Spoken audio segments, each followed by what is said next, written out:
सभी प्यारे छात्रों का एक बार फिर से स्वागत है। और आगे बढ़ते हुए आज हम करेंगे प्रश्नावली 5.2 का प्रश्न 5 का दूसरा सवाल।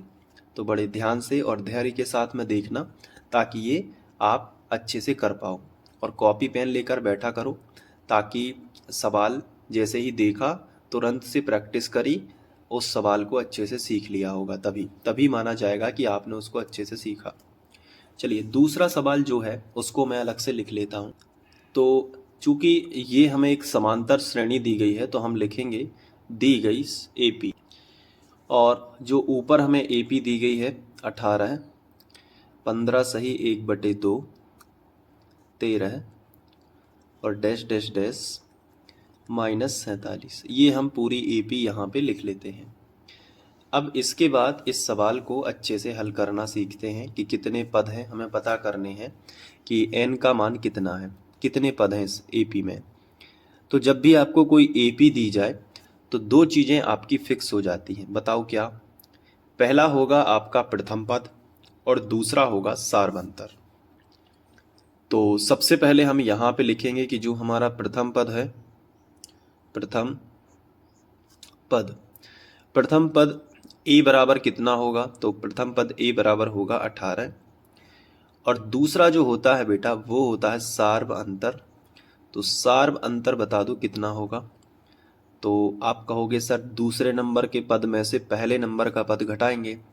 दूसरे नंबर का पद है 15 सही 1/2, 15 सही 1/2 में से घटाना क्या है? 18 को। बराबर के नीचे बराबर लगा देंगे। अब देखो क्या करना है, ये मिश्र भिन्न है तो इसे भिन्न में बदल दो। तो यहाँ पे गुणा करेंगे और जो कुछ आएगा उसका उसमें ऊपर वाली संख्या में जोड़ देंगे। तो 15 दूनी 30, यहाँ पे हम गुणा कर रहे हैं, 15 दूनी 30, 30 में एक जोड़ दो, यहाँ पे हम जोड़ रहे हैं। तो 15 दूनी 30 और 1 31, तो ये आएगा 31/2, और माइनस कितना है? 18। अब देखो एक संख्या बटे में है, यानी एक बटे वाली संख्या है और एक ऐसे लिखी है। तो हम क्या करेंगे, जो नीचे वाली संख्या होती है ना उसका डायरेक्ट गुणा इसमें करते हैं, और जो भी आंसर आता है उन सब के बटे ये फिर नीचे वाली संख्या रह जाती है। ये हर सवाल में यहाँ पे लगभग हो रहा है, इसलिए ये जो चीज़ है एलसीएम कहलाती है। इसको ध्यान रखना, जब भी ऐसी कंडीशन आए कि एक संख्या बटे में हो दूसरी ना हो तो डायरेक्ट गुणा करोगे। तो 31 - 18 दूनी 36, और बटे कितना आ जाएगा? 2।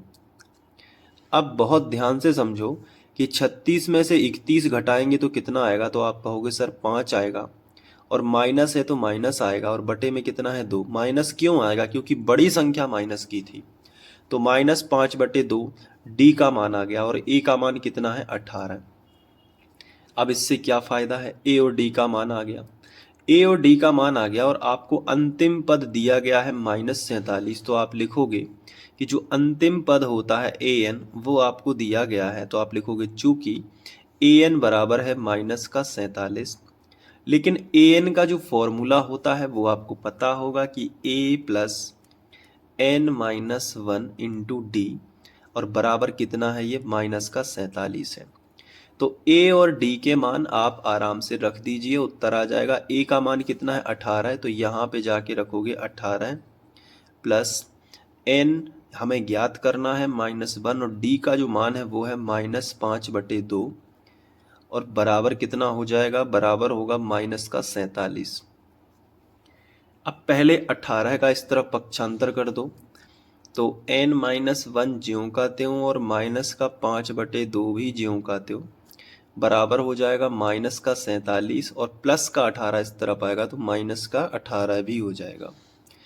अब बड़े ध्यान से समझना कि n-1 को तो हमने ज्यों का त्यों लिखा, और -5/2 को भी हमने ज्यों का त्यों लिखा, और 47 और 18 को जब हम जोड़ेंगे तो 8 7 15 की 5 हासिल आ जाएगी 1, 4 और 1 5, और 1 हासिल की 6।